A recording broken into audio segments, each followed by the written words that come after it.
This video is about a book that shook the world of social and behavioral psychology and has helped transform the lives of millions of people. Namaste, my beautiful people. My name is Ranjit Vallathol.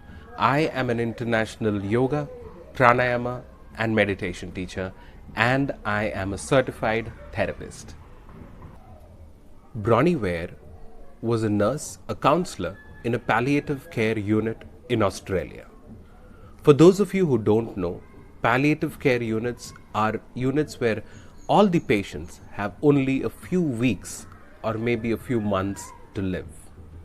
A typical example of a patient in a palliative care unit would be a patient having cancer, their cancer having spread so much that medicine or chemotherapy would not help, and usually doctors forecast maybe a few weeks or a few months to live. Typically, most patients in palliative care units have up to 12 weeks of life left. Bronnie Ware spent over a decade counseling the dying patients. During her counseling sessions, she asked almost every patient for over a decade if they had any regrets in their life. With this data of over a decade of answers, Bronnie Ware compiled a book called The Top 5 Regrets of the Dying. This book changed the way psychologists started thinking about mind, social psychology, and behavioral psychology. It also helped millions of individuals transform their life. And here I'm going to unpack all these regrets one by one. Okay?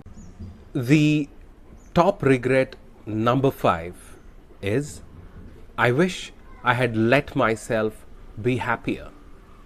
I'll repeat it. I wish I had let myself be happier. In a lot of my therapy sessions, I have seen it time and again that people deny their own happiness. They're so conditioned to thinking that thinking about their own happiness is selfish.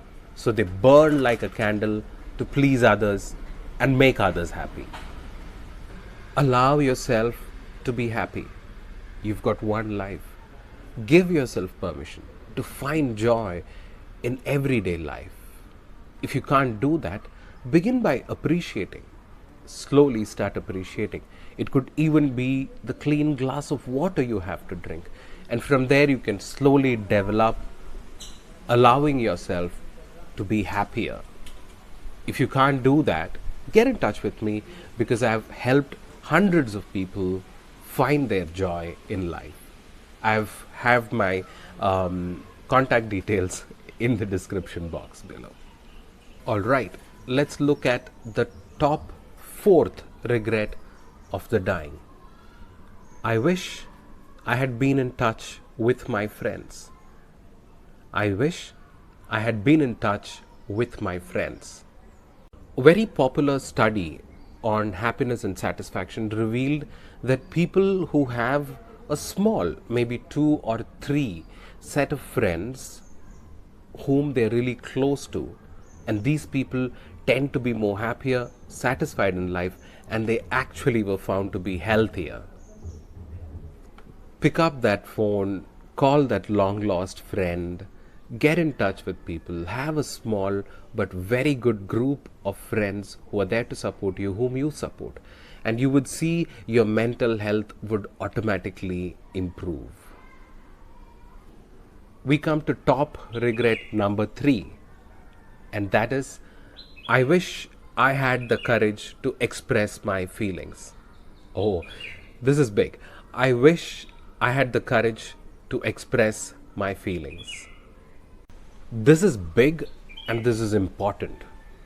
I've noticed oftentimes we dim our light, we compromise, we lower our voice, we sometimes suppress our voice. You know why? What if the other person feels bad? What if the other person feels dejected? What if they don't like me? So these are general questions because of which we do not express our truth. we deny our own truth to ourselves and we do not express it outside. Expressing our truth, expressing our feelings is healthy for the mind and the body. Unexpressed emotions usually stay there in the body, build up, and become most of these thyroid related issues, because thyroid is a throat chakra which is related to the voice, and a lot of health issues related to inflammation. So even your physical health is affected by the fact that you do not express your emotions openly, freely, confidently. That's a bird in my garden.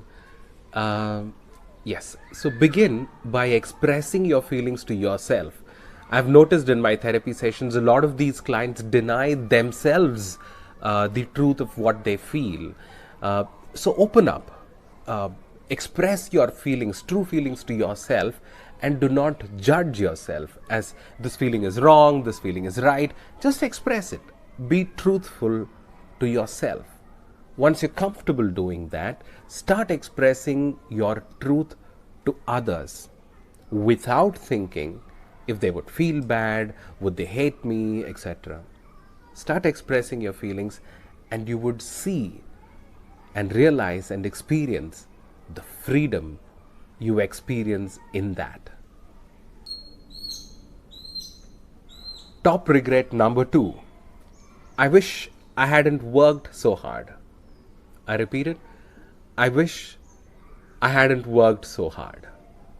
We live in a society that puts a lot of importance on productivity and achievement, because of which we spend most of our lives chasing our goals, accumulating things, because what we have and what we do defines who we are in today's society.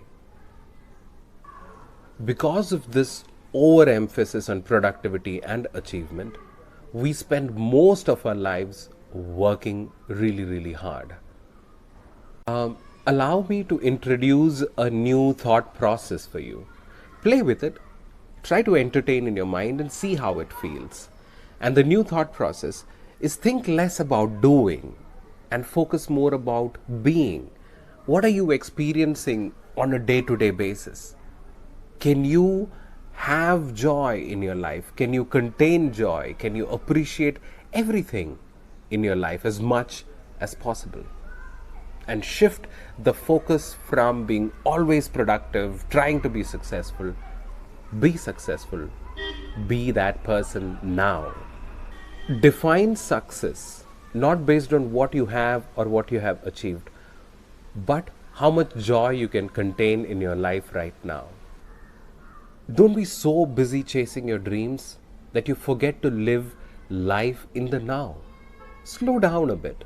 Take a pause. Spend time with your family. Spend time with yourself.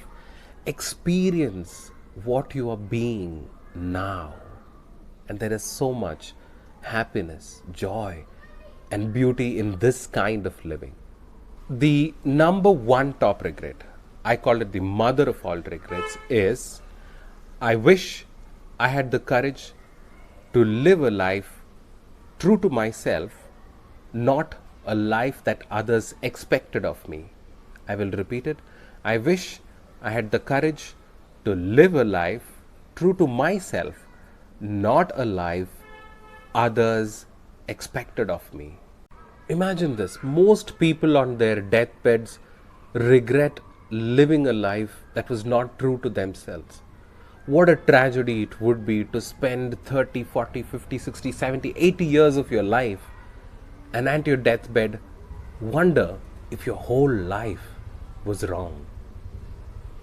If there is one takeaway from this video that will help your life, it is going to be the next minute or two. We cut corners, we compromise, we don't fully show up for ourselves, we are never authentic, we put on a mask, all for what? For pleasing the society, for pleasing the people around us. I will reveal a very interesting secret of happiness from the world of psychology, and that is, be prepared to be disliked. You will be happy if you have the courage to be disliked. If you feel that you have to please everyone, then you would never be happy in your life. Everybody will not be pleased with you. There will be haters, there will be people who don't like you, and that's okay. When we try to fit into everybody's box, we lose who we are. So have the courage to be disliked and own your life.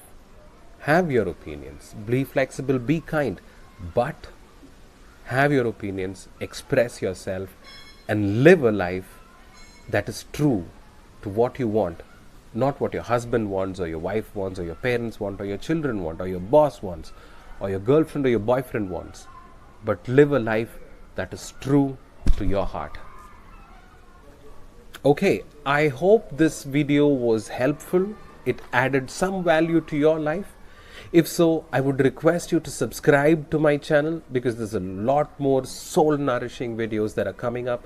Also, if you think this video might help some loved one of yours, please share it with them, and please don't forget to comment.